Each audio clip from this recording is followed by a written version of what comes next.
নমস্কার বন্ধুরা, welcome to your channel Jayshree blogs.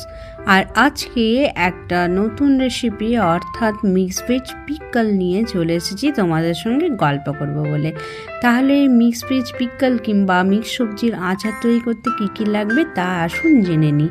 সবচেয়ে প্রথম পেঁপে, গাজর, মূলো, ফুলকপি, লেবু, আদা আর লঙ্কা এক সাইজে কেটে নেব। তাহলে চলুন দেখে নিই আমি কিভাবে এই সবজিগুলো কেটে নিয়েছি। আর এই যে ফুলকপি যখন কাটবো তখন অবশ্যই একটু ছোট ছোট সাইজের থাকবে, আর প্রতিটি সবজি একটু লম্বা ধরনের আর ছোট ছোট সাইজে এক সাইজে কাটবো। তাহলে এই শীতের সময় বন্ধুদের একটা কথা বলি যে অনেক ধরনের সবজি বাজারে পাওয়া যায়, আর তা দিয়ে যদি বাড়িতে এইরকম একটা আচার তৈরি করে নেওয়া যায় তাহলে খুব টেস্টি লাগে। আর এই আচার যেদিন তুমি তৈরি করবে তারপরের দিন থেকেই তোমরা খেতে পারবে। তাহলে নেক্সট আগে কেটে নিয়েছি বলেছি, সেগুলো এক এক করে এই গরম জলে একবার করে ফুটিয়ে নেব। এগুলো কিন্তু কোনোটাই সিদ্ধ করব না, এগুলো সমস্ত কিছুই একবার করে হাফ বয়েল হবে। এবার সমস্ত সবজি যখন হাফ বয়েল হয়ে যায় তখন তুলে একটু ঠান্ডা করতে দেব। আর এরই মধ্যে চলে আসি মশলা রেডি করব। পাঁচফোড়নে নিশ্চয়ই জানো কী কী মশলা লাগবে, তবুও একবার বলে দিই। সর্ষে, কালো জিরে, মেথি আর পানমৌরি, এগুলি দু চামচ করে নিয়ে হালকা 2 থেকে 3 মিনিট রোস্ট করে নেব।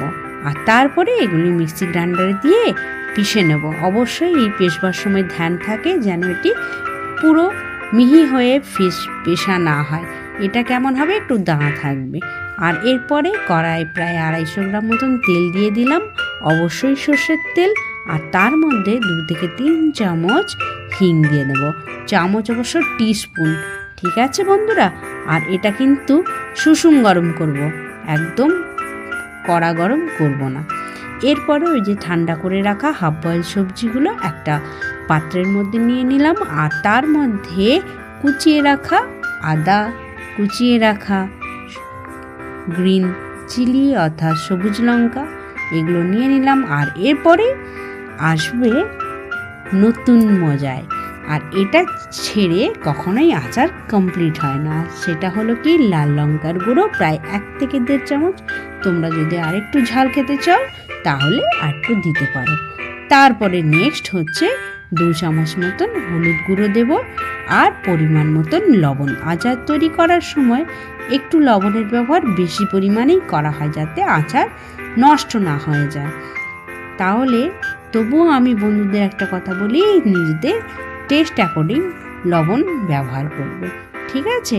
এরপরে হলো ওই যে ভেজে গুঁড়ো করে রেখেছিলাম মশলাগুলো, এগুলো প্রায় 3 থেকে 4 চামচ এই মিক্স পিকল আচারের মধ্যে দিয়ে দেবো, ঠিক আছে।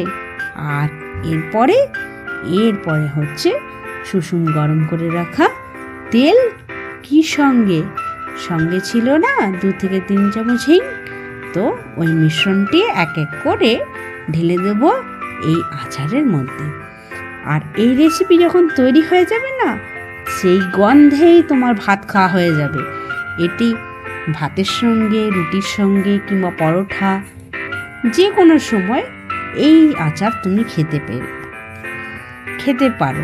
আর এই ধরনের আচার বাড়িতে তৈরি করে রাখলে ঠান্ডার দিনে খুব ভালোই লাগে। আর তোমরা চাইলে এর মধ্যে, আমি তো দিয়েছি লেবু, আর তোমরা যদি চাও তাহলে আমচুরের পাউডার কিংবা ভিনিগার 1 থেকে 2 চামচ ইউজ করতে পারো। আর এরপরেই রেডি হয়ে গেল মিক্স ভেজ আচার অর্থাৎ মিক্স ভেজ পিকল। কত সহজেই তৈরি হলো কি না।